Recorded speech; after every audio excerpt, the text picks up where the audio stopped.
Good morning, everybody. Thanks for attending my talk.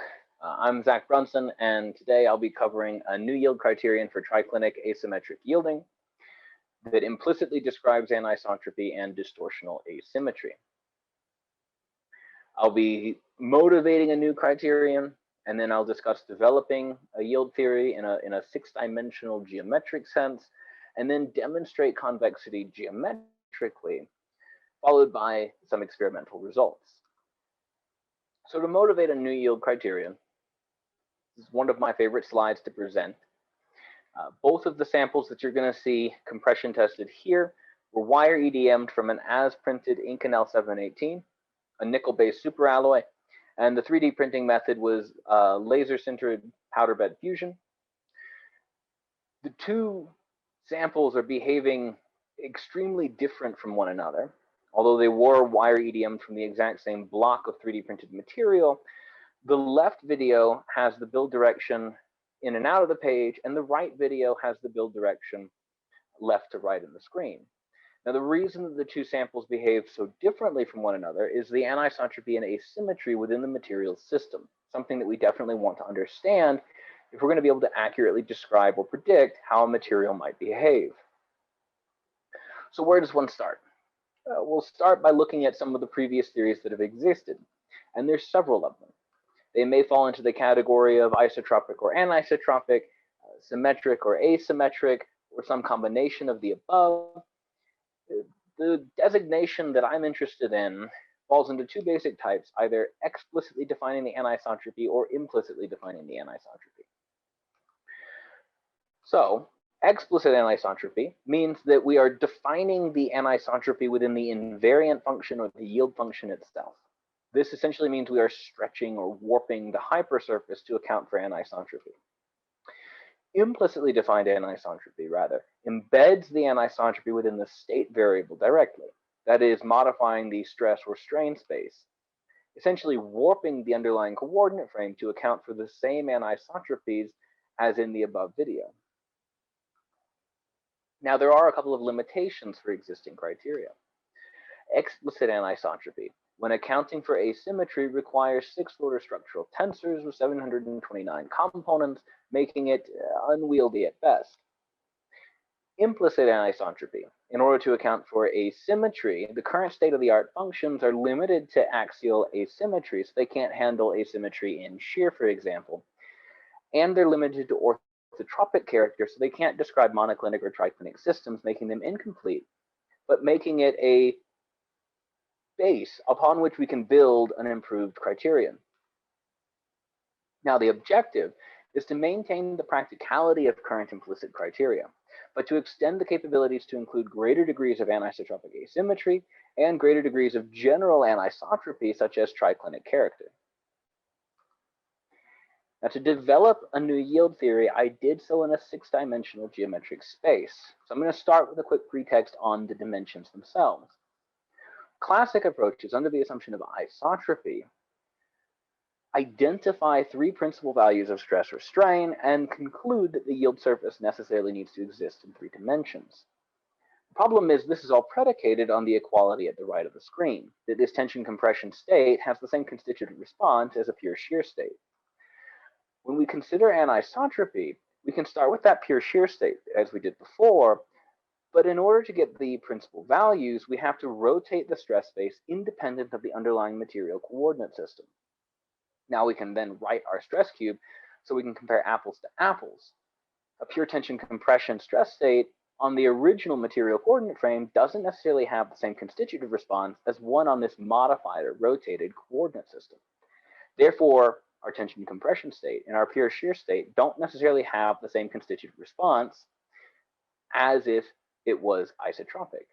So for an anisotropic consideration, we get 3 principal values and 3 principal directions, or don't take the eigenvalue decomposition, and you're left with 6 values of stress or strain if we're considering, for example, a Cauchy stress. This gives us a yield surface, or a yield hypersurface rather, that exists in 6 dimensions. Now, for the initial isotropic form of our yield criterion, I started by rewriting the J2S yield function to be the one that you're seeing on the screen. In more general terms, this is defining some form of a six-dimensional unit hyperbole, or p-norm, style of function. Taking some inspiration from Hershey and Hosford, we can just make it p rather than 2 to have an arbitrary exponential form, and I can gobble up the factor of 2 that's in front of the shear terms and just call it a modified deviatoric stress.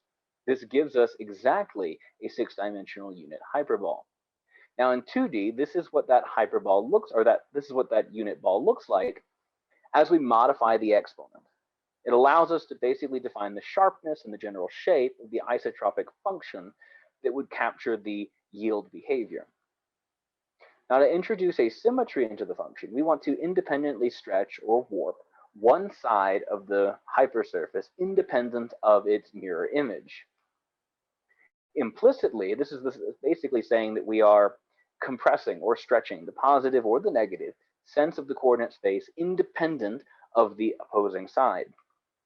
Starting with our defined hyperbole, I basically have a modification on the deviatoric stress space, calling this psi, which is the function that I'm presenting at the bottom of the screen now. Psi is basically composed of two linear transformations, Tij and Nij, allowing for anisotropic character of asymmetry to be instilled within the yield function. Now, before I move on much further, I do need to take a quick aside about convexity. Convexity is a requirement for a yield criterion to be considered valid. This comes from Drucker's postulate for stability of ductile materials. So for those that may not be familiar, convexity is a property of a shape or a set where I can define one point on the surface, draw a line to any other point on the surface. If I can draw a line so that it leaves the surface before connecting with the other side, then that's not a convex shape.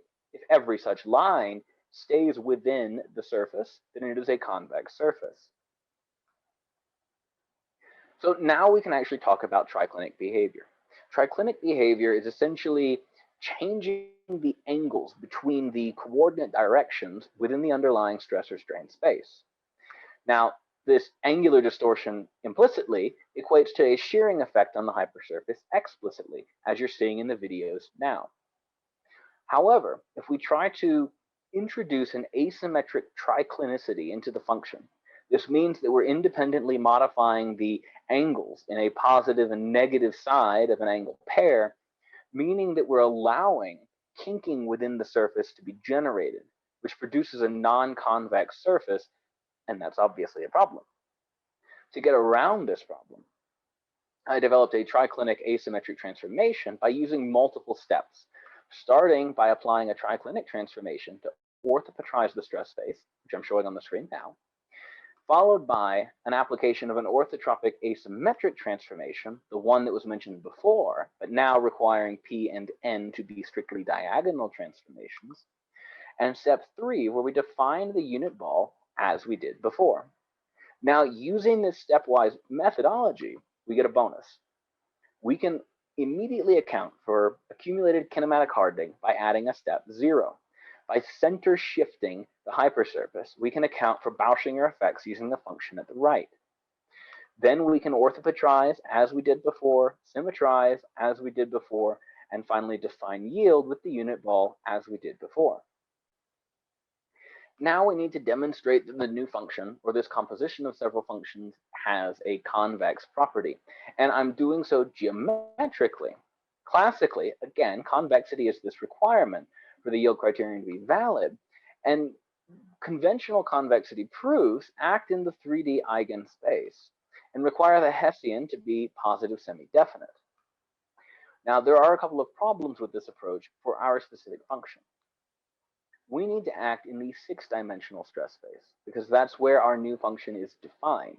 The Hessian therefore becomes a 6x6 matrix of partials rather than the 3x3 from before, and therefore we have 4 times the number of equations to handle.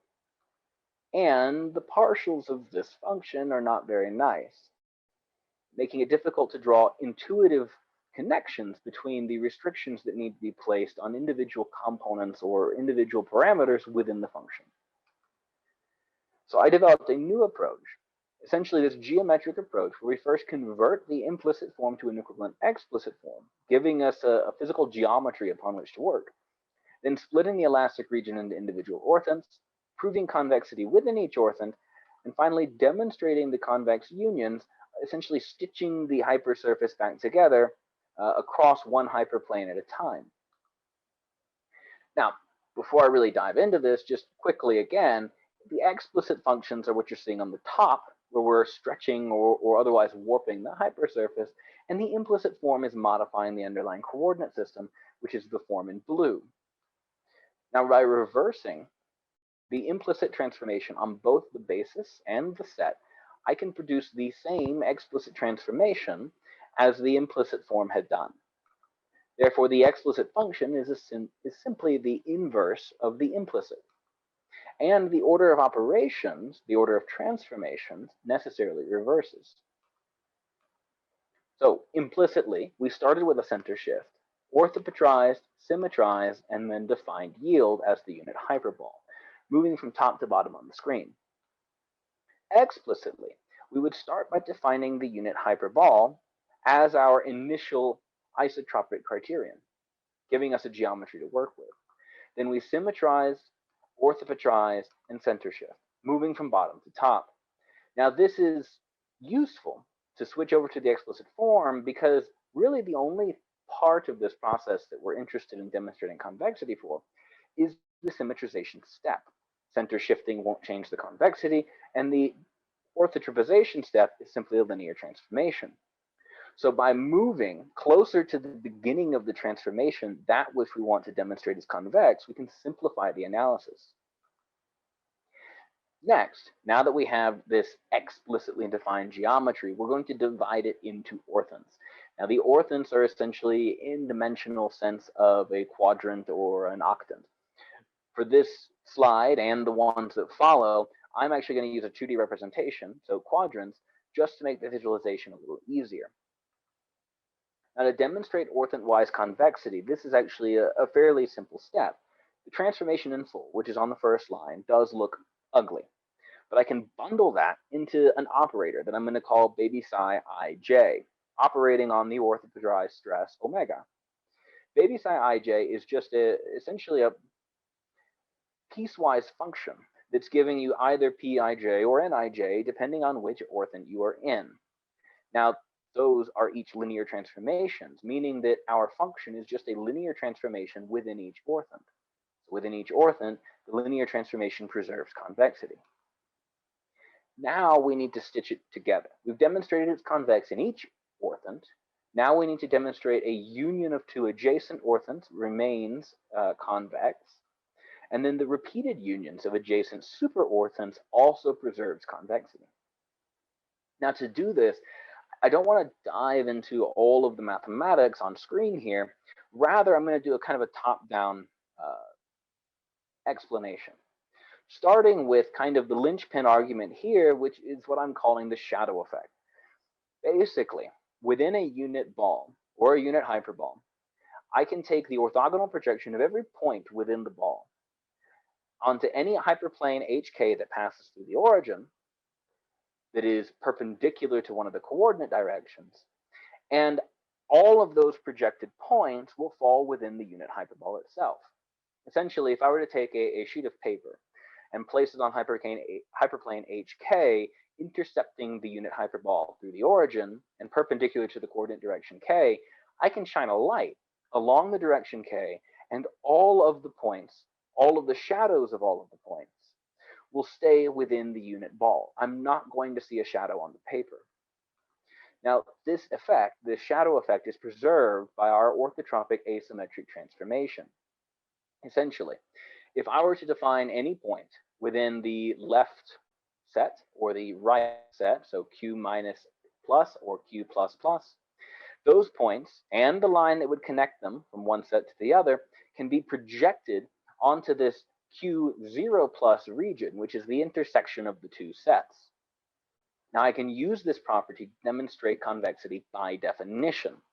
That is, using the shadow effect, it can be shown that a line connecting 2 points V and W in the union of two adjacent orthants remains in the set. Now that we've demonstrated convexity of a single pair of adjacent orthants, we want to repeat the convex unions.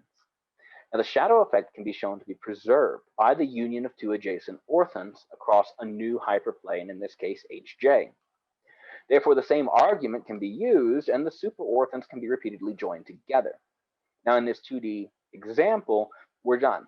It's just two stitching operations. In the larger six-dimensional sense, we get basically one collapse per direction, that is one stitching or one union across each of the six hyperplanes perpendicular to the primary coordinate directions. So for the geometric approach demonstrating convexity, I start by converting from an implicit to an equivalent explicit form, splitting the elastic region into individual orthants, proving convexity in each orthant, and finally demonstrating convex unions, essentially stitching the hypersurface back together. I'm going to wrap up with some experimental results demonstrating the application of this criterion. For comparison, I'm going to use the previous state of the art, which I'm stating is Kosky, Plunkett, and Barlott's 2006 yield criterion. I'm showing that on the screen now. For experimental data, I'm going to use data from Kelly and Hosford's 1968 work and from Lee and Bacofen's 1966 work, as well as some new experimental data on additively manufactured Inconel 17 that I collected myself. For the prior experimental data, the plots are going to use solid lines to represent the new theory and dashed lines to represent the previous state of the art. The experimental data will be marked using the squares that you're seeing in the plots on the right. And for the magnesium thallium plate, we get good agreement between the newly proposed theory and the previous state of the art. For the magnesium lithium plate, there is some minor deviation. However, the new theory actually does a slightly better job at fitting the experimental data than the previous state of the art did. For the titanium alloy plate, again, we get good agreement between our theory and Kosky, Plunkett, Barlott 2006. And this brings us to the more interesting collection of data, which is the additive Inconel 718 data. For this, I had 18 different mechanical tests that were performed in order to probe several points on the elastic limit. The new criterion is plotted in blue, and the previous state of the art, the best fit that I could manage for Kosky, Plunkett, and Barlott 06, is plotted in pink. Now, for this set of 2D projections, you can see that in some cases there's a very good agreement, and in others there's a significant amount of deviation in some areas of the elastic limit. Looking at the actual data points themselves, I'm plotting the experimental data here in gray with the error bars representing two standard deviations away from the mean. The previous state of the art, Kosky et al. 2006, is plotted in black bars, and the new yield theory with a full fit, full calibration is plotted in gold. Now, zooming in, I'm going to call your attention to three, there are actually a few more, but 3 points where the previous state of the art is either close to or exceeding two standard deviations from the mean for the best fit, whereas our theory is less than one standard deviation away from the mean for every data point. Wrapping up, in conclusion, to capture all viable effects of anisotropy and anisotropic asymmetry, I'm proposing that the effects should be defined in the full six-dimensional stress or strain space.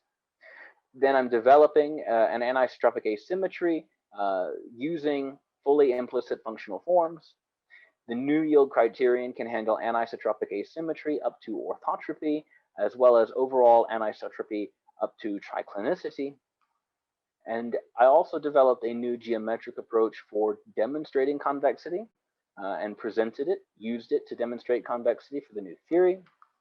And the new theory was also demonstrated using experimental data from the following material systems.